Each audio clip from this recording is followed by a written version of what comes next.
歡迎嚟到懸疑檔案。2013年8月5號傍晚5點49分，Teresa 收到咗20歲嘅女 Renee 嘅短信：媽媽，我愛你，對唔住，請你原諒我跟住落嚟要做嘅事。Teresa 即刻打咗個電話俾 Renee， 但係冇人接聽，於是佢即刻報警。悉尼警方亦都即刻派人四處巡邏，尋找 Renee。其實當日晏晝 Teresa 已經注意到 Renee 嘅情緒非常低落，雖然佢冇喊，但係佢睇起嚟悶悶不樂。之後 Teresa 收到 Renee 嘅男朋友 Braden 嘅短信：好好睇住你個女，佢想要自殺。Teresa 嚇到鼻哥窿都冇肉，佢即刻問 Renee 到底發生咗乜嘢事。Renee 只係話一切已經結束啦，你唔使理 Braden， 並表示佢唔會傷害自己。傍晚時分， Renee 話俾媽媽知自己要出去同朋友食晚飯。雖然 Teresa 依然有啲擔心，不過 Renee 再三向媽媽表示自己冇事，叫佢唔使擔心，所以 Teresa 最後都係冇阻止佢出去。報警之後 Teresa 聯絡咗 Renee 嘅好朋友 Camilla， 問佢 Renee 有冇揾過佢。Camilla 話 Renee 只係 send 咗一封短信俾佢，同佢講咗一句對唔住，並冇交代自己嘅去向。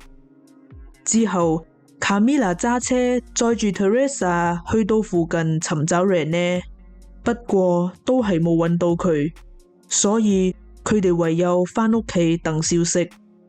透過電信公司嘅協助，警方發現 Renee 嘅手機喺5點58分就熄咗機，而最後停留嘅地點就係 Watsons Bay 附近。Watsons Bay 有一個叫 The Gap 嘅懸崖，平均每年都有50個人選擇喺呢度結束自己嘅生命。大家最擔心嘅事都係發生咗。警方喺懸崖附近揾到 Renee 架車，車入面放住 Renee 嘅銀包，一張 Braden 寫俾 Renee 嘅情人節卡片，同埋一部 Renee 嘅舊手機。車鏡上仲有 Renee 用手寫嘅字 Braden，我愛你。警方馬上通知 Renee 嘅父母，佢哋即刻揸車去到 The Gap。當佢哋行近懸崖嗰陣，就喺懸崖邊發現咗 Renee 嘅鞋。見到呢一幕， Renee 嘅父母徹底心碎啦。警方相信 Renee 已經跳崖，不過佢哋就冇辦法揾到佢嘅遺體。根據現場 CCTV 嘅片段， Renee 喺5點20分到達 The Gap， 佢喺5點22分 send 咗一封短信俾 Braden， 之後佢坐喺圍牆上又 send 咗8封短信俾 Braden， 但係都冇得到回覆。5點48分，佢分別 send 咗一封短信俾 Camilla 同埋媽媽 Teresa。 5點51分，Renee 翻過咗圍欄，行到懸崖邊。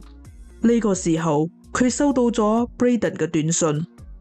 佢回覆短信之後，就將手機抌咗落海，然後就消失喺畫面啦。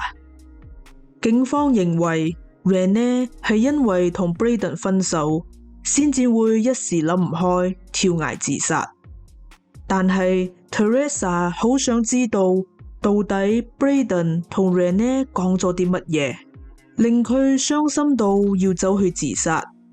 於是佢嘗試 send 短信俾 Braden， 想要知道答案，但係就冇得到回覆。23歲嘅 Braden 係 Camilla 嘅前男友，喺名校畢業，佢嘅家族擁有一間建築公司。2011年尾，Camilla 將 Braden 介紹咗俾 Renee 認識，不過佢哋從來都未見過面。一直以嚟都只係透過短信同埋 Facebook 嚟聯絡。原因係 Braden 因為一單交通意外而被判入獄。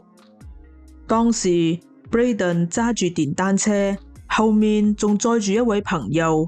之後佢哋發生咗交通意外， Braden 嘅朋友不幸身亡，而 Braden 就因為誤殺罪而被判入獄。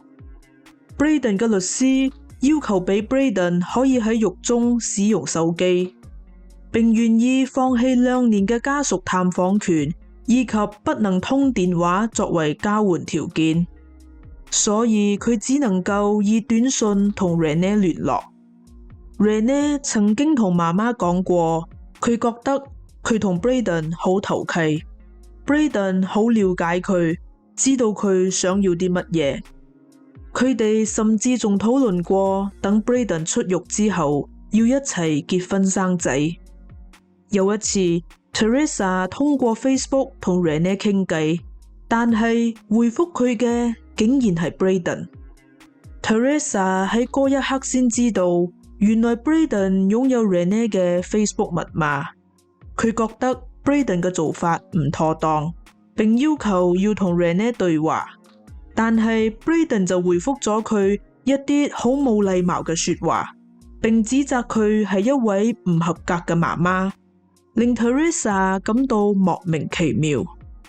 Renee 嘅父母越諗就越覺得呢段關係好有問題，佢哋覺得 Braden 嘅控制欲好強，態度粗魯，而且自大，希望 Renee 可以懸崖勒馬。Renee 亦都有聽父母嘅勸告，決定同 Braden 退返朋友關係。之後 Renee 開始同一個叫 Ian 嘅男子拍拖，佢哋仲一度發展到談婚論嫁嘅階段。不過Ian 開始不斷收到 Braden 傳嚟嘅恐嚇短信，最終 Renee 都係喺2個人之間選擇咗 Braden。雖然心入面非常唔願意，但係見到 Renee 同 Braden 一齊咁開心， Renee 嘅父母亦都唔忍心再次拆散佢哋，所以最終都係選擇咗妥協。由於 Renee 係自殺身亡，所以警方亦都終止咗調查。但係喺 Renee 父母嘅心入面，仍然有一道仲未解開嘅謎題，所以佢哋決定要揾到 Braden， 親自問清楚佢到底發生咗乜嘢事。可惜佢哋對於 Braden 嘅事知道得並唔多，所以佢哋決定問 Camilla。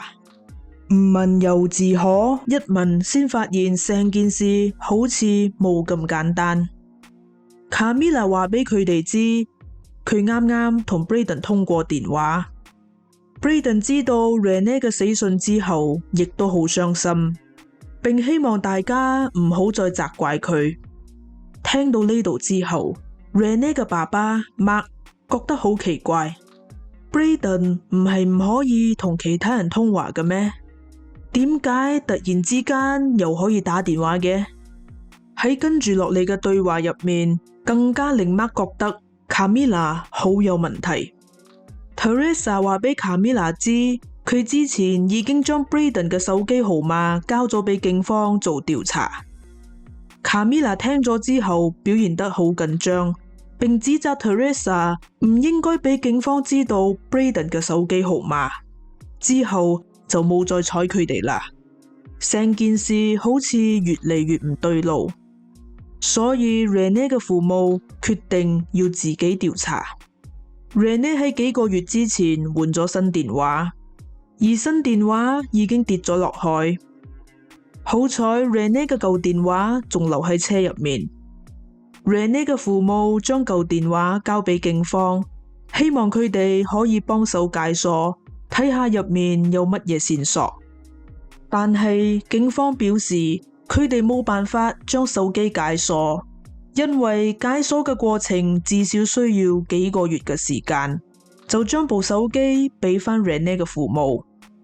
呢個時候 Renee 嘅13歲細佬 Luke 話，佢知道網上有一個100蚊嘅 app 可以解鎖手機，佢俾咗錢揾咗個朋友嚟幫手，只係用咗10分鐘就成功將手機解鎖啦。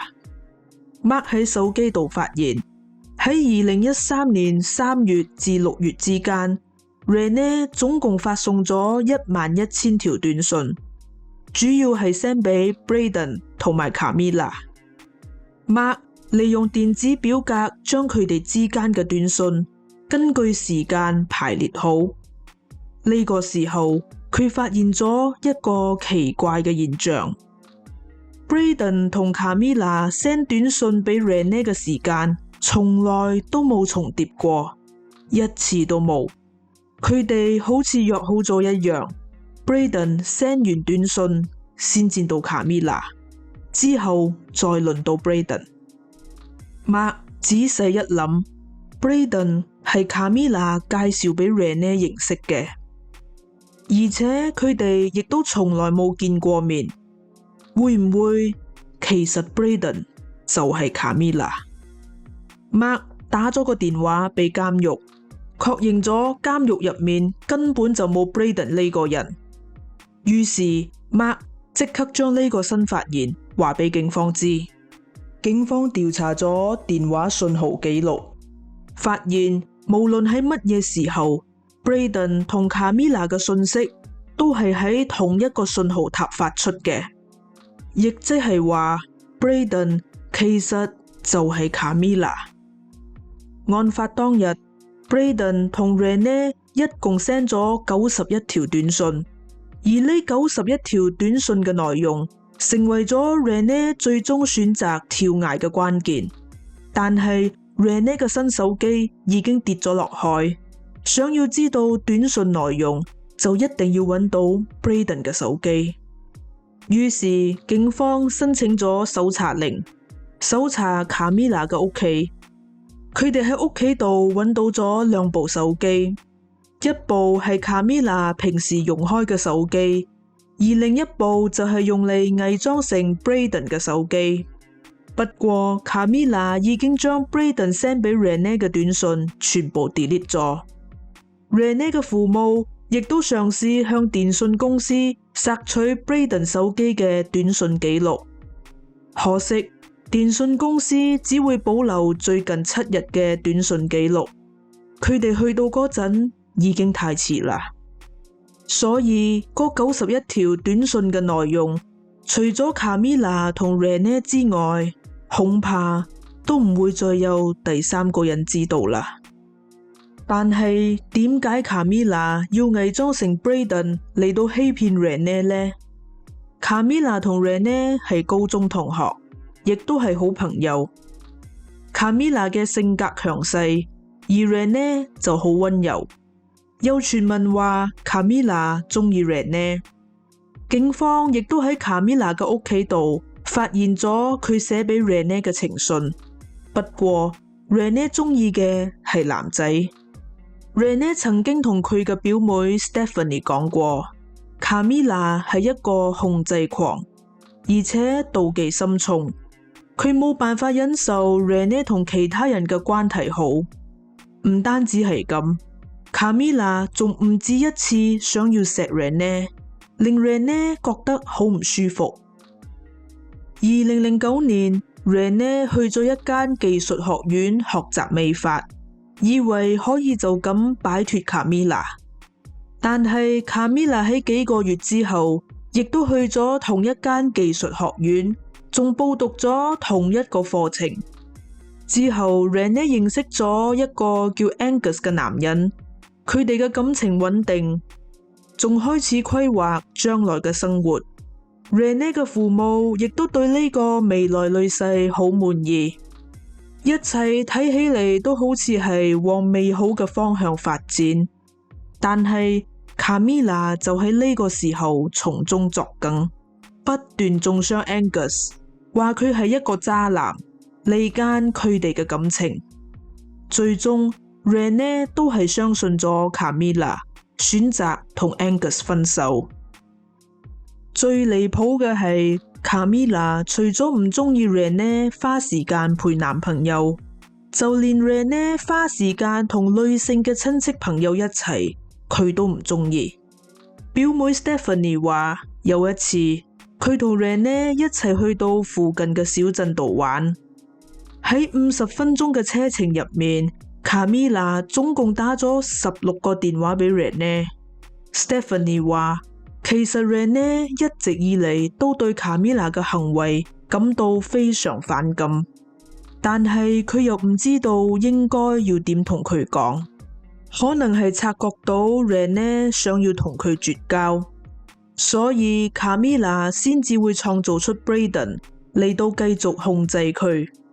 由於卡米拉非常了解 Renee， 佢清楚知道 Renee 想要啲乜嘢，即使素未謀面，要成為佢嘅男朋友一啲都唔難。喺 Renee 自殺嘅1個月之前，卡米拉去咗美國旅行，並喺嗰度逗留咗1個月。由於手機冇信號，所以冇辦法聯絡 Renee。而 Brayden 亦都表示，佢喺跟住落嚟嘅1個月入面，要忙住假釋嘅事，所以唔可以用手機。遺憾嘅係 Renee 當時並冇及時發現呢個驚人嘅巧合。呢個時候 Renee 先至下定決心要同卡米拉絕交。而責任駱駝嘅最後一條稻草就係因為呢一件事。佢話俾媽媽知，有一次佢揸車載住卡米拉，突然之間卡米拉好似發咗癲咁，想要搶佢嘅軚盤，並開始扯佢嘅頭髮同打佢塊面。佢覺得卡米拉想要殺死佢，所以趁住卡米拉出國期間，Renee send 咗絕交短信俾佢。同時 Renee 亦都 send 咗短信俾 Brayden， 話俾佢知佢好期待 Brayden 出獄之後同佢一齊過新生活。等到卡米拉返到悉尼之後，佢見到 Renee 嘅絕交短信，佢好嬲，並利用 Brayden 嘅身份向 Renee 提出分手。Renee 嘅電話記錄顯示，佢喺案發當日下晝2點44分曾經打咗個電話俾監獄。相信 Renee 當時已經知道 Brayden 呢個人並唔存在，但係之後 Brayden 亦即係卡米拉到底同 Renee 講咗啲乜嘢，刺激到佢走去自殺，而家只有卡米拉知道。2020年，本案喺4恩裁判庭開審，卡米拉亦都有被傳召作供。Renee 嘅屋企人都希望佢可以喺庭上講出真相，但係卡米拉就喺庭上表示 Renee 清楚知道 Brayden 係虛構出嚟㗎，佢同 Renee 互相中意對方，因為擔心屋企人反對，所以先至會一齊創造出 Brayden 呢個人物作為掩飾。雖然大家都知道卡米拉滿口謊言，但係佢最終亦都冇被起訴。根據澳洲法律 ，catfishing 亦即係利用假身份喺網上交友，並唔犯法，除非當中涉及金錢詐騙。不過本案純粹只係感情詐騙，加上無法得知案發當日嘅91條短信內容，亦都冇辦法證明卡米拉到底有冇教唆 Renee 去自殺，所以冇辦法起訴卡米拉。Renee 嘅屋企人希望澳洲當局可以將 catfishing 列為犯罪，並立法管制，希望可以阻止類似嘅事件再次發生。佢哋目前依然朝住呢個目標努力。卡米拉目前已經結婚，過住低調嘅生活。至於相入面嘅 Brayden 到底係邊個？ Are you Brayden Spiteri? Definitely not. I'm not Brayden Spiteri. 佢嘅真名叫 Cameron， 係一位木工。佢唔認識卡米拉，亦都唔認識 Renee，佢對於自己一瞓醒就成為咗新聞人物，亦都感到好震驚。點解卡米拉會有呢張合照呢？ Cameron 表示佢自己都唔知，可能係喺夜店影嘅啩。